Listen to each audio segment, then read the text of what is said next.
تو دروازے پہ دستک دی، اندر خاتون نے بلا لیا تو وہ عورت بیٹھ کے نا برتن دھو رہی ہے. پوچھا گھر کس کا ہے؟ کہ حضرت عمر بن عبدالعزیز کا. تو وہ سمجھی کہ ان کی کوئی کنیز ہے جو گھر کے کام کر رہی ہے. تھوڑی دیر کے بعد اس نے کہا میں نے امیر المومنین سے ملنا ہے. تو وہ خاتون کہنے لگی وہ گھر میں نہیں ہے، ابھی آئیں گے تو ملاتی ہوں.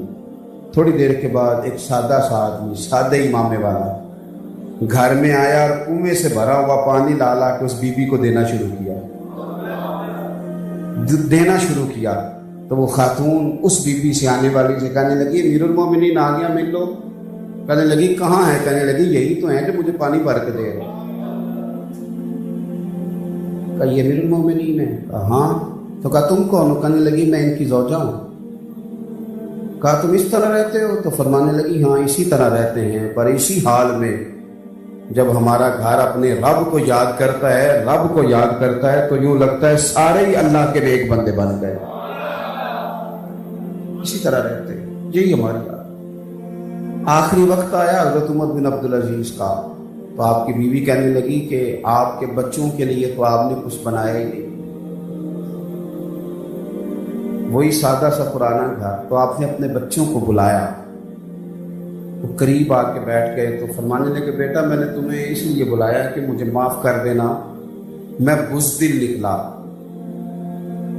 جناب آپ کیا بات کر رہے ہیں؟ آپ اور بزدل، زمانہ آپ کی بہادری کی تعریف کرتا ہے. فرمانے لگے پتر میں بزدل تھا، میں نہ دوزخ سے ڈر گیا تھا، اس لیے تمہارے لیے حلال حرام جمع نہیں کر سکا، ڈر گیا میں کوئی محلات نہیں بنا سکا. اگر میں نہ ڈرتا قیامت کے عذاب سے تو پھر بڑی کوٹھیاں بناتا، بڑا کچھ جمع کرتا. میں ڈر گیا، بزدل تھا، مجھے معاف کر دو، کچھ نہیں بنا سکا.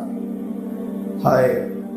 تو آپ کے بچے رونے لگے، کہنے لگے ابا جی پرانے بادشاہوں کے بچے جب گلیوں سے گزرتے ہیں تو لوگ ان پر پھپتیاں کستے ہیں، اور جب ہم گزرتے ہیں تو لوگ آپ کو بھی دعائیں دیتے ہیں، ہمیں بھی دعائیں دیتے ہیں.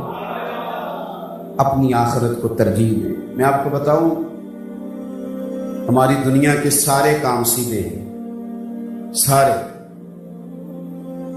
ہمارے سارے مسئلے ٹھیک ہیں. یعنی ایک ٹوٹی اگر خراب ہے تو وہ شام سے پہلے ٹھیک کرائیں گے تو گھر چلے گا، یہ ہماری دنیا داری ہے. لیکن میرے بھائی اگر ایک بچہ بے نمازی ہے تو پھر گھر میں کام کیسے چلتا ہے؟ پھر کس طرح چل جاتا ہے؟ جب ایک ٹوٹی بگڑ جائے تو کام نہیں چلتا، تو بچہ پورے کا پورا بے نمازی تو کیسے کام چلتا؟ ہمارے گھر کے اندر اگر ایک دیوار ہل رہی ہے، گر نہ جائے تو جب تک وہ بنائے نہ رات کو سوتے نہیں. اور ہمارے گھر کے اندر شریعت کی ساری دیواریں گر رہی ہیں، بچیاں پردہ ہی نہیں کرتی. جس کا مرضی جس انداز میں مرضی بچے جی رہے ہیں تو جو مرضی ہوتا رہے. اپنے آپ پر تھوڑی توجہ دیں، آخرت کو اپنی ترجیح بنائیں، ورنہ وقت قریب آ گیا. جن کے بال کالے تھے اب سفید آ گئے تو پیغام آنے لگے. جن کے تندرست جسموں میں اب تھکاوٹ ہوتی ہے تو پیغام آنے لگے. جن کی اوپر اٹھی ہوئی کمر جو تھی وہ جھکنے لگی ہے تو ان کو پیغام آ رہے ہیں اب وقت آ گیا ہے، اب جانا ہے. اور چھوڑ کے آنے والے جب چھوڑ کے آتے ہیں تو دوبارہ پلٹ کے نہیں دیکھتے، بلکہ اب تو نظام آدھا ہو گیا ہے. کہتے ہیں سلام کے بعد، جنازے کے سلام کے بعد، دعا کے بعد میں آدھے لوگوں کو بھیج دوں گا، تم کھانا کھلا دینا، اور پھر اس کے بعد جو رہ جائے گی ان کو بعد میں کھلانا. لوگوں نے گھروں میں بھی جانا. اور میں نے ایسے بھی باؤ دیکھے ہیں جن کے بچے کچھ زیادہ پڑھ گئے، کچھ زیادہ ہی مالدار ہو گئے، تو ان کے اپنے باپ کی قبروں پہ بھی مٹی نہیں ڈال سکتے. وہ بھی کسی غریب کے ہاتھ میں کئی تھی، اسی نے ڈالی. بچہ تو بڑا امیر تھا، اس کے تو کپڑوں کو مٹی کبھی لگی نہیں تھی، اس نے تو مٹی بھی نہیں ڈالی. وہ تو ادھر آیا ہی نہیں، توجہ ہی نہیں کی. پہلے روز قبرستان جاتے تھے، پھر ہفتے کے بعد، پھر 15 دنوں کے بعد، پھر بارشوں میں اپنی چھت تو سب نے دیکھی، لیکن قبرستان جا کے کسی نے نہیں دیکھا کہ کوئی قبر بیٹھ تو نہیں گئی، کوئی ایسا تو نہیں جو ہمیں پکار رہا ہو، کوئی ایسا تو نہیں.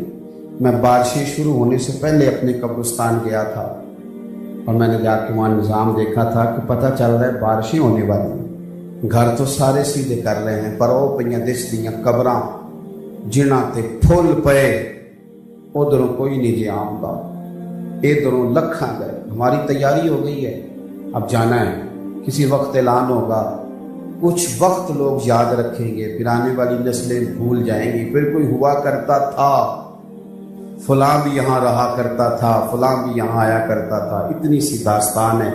اپنی آخرت کو ترجیح دیں، آخرت کی فکر کریں۔ اگر ہمارا اگلا نظام ٹھیک ہے تو یہاں بھی ہم مطمئن وقت گزاریں گے، اطمینان ہو جائے گا، اور اگر وہ معاملہ ٹھیک نہیں تو یہاں بڑی آسانیوں کے باوجود بھی نرم بستروں پہ نیند نہیں آئے گی۔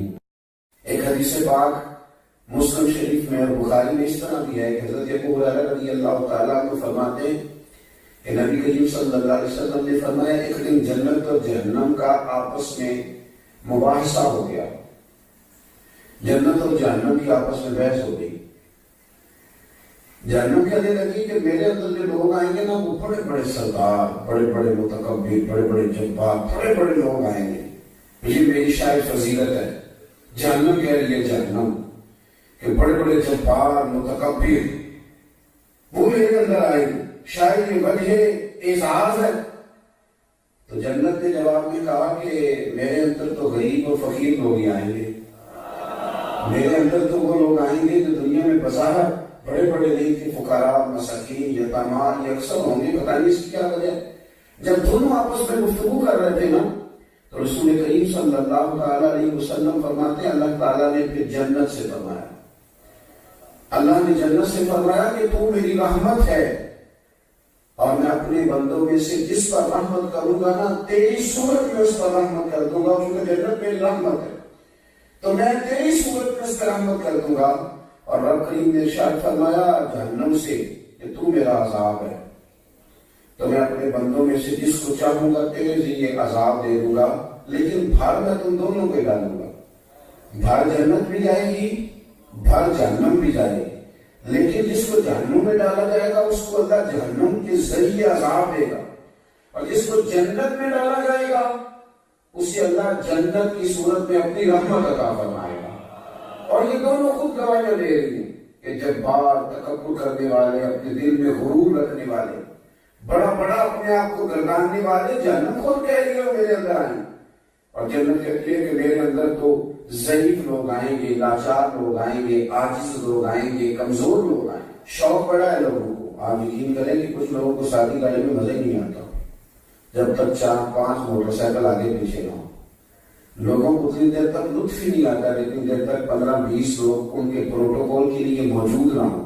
یاد رکھیے گا کہ دنیا کے اندر تو انسان اپنے آپ کو بڑا ثابت کر لے گا، 10-15 لوگ ضرور ایسے ہوں گے جو منہ میں انگلیاں ڈال دیں گے اسے دیکھ کے، اوہ بڑی شان ہے، بڑی بات ہے، لیکن شان اسی کی ہے جسے قیامت میں معاف کر دیا جائے گا، شان اسی کی ہے جس کے لیے رب رسول کی رضا کا پروانہ جاری کر دیا۔ ہاں میرے عزیز، عظمت اسی کی ہے جس سے حساب نہ پوچھا جائے اور اسے بغیر حساب کتاب معاف کر دیا۔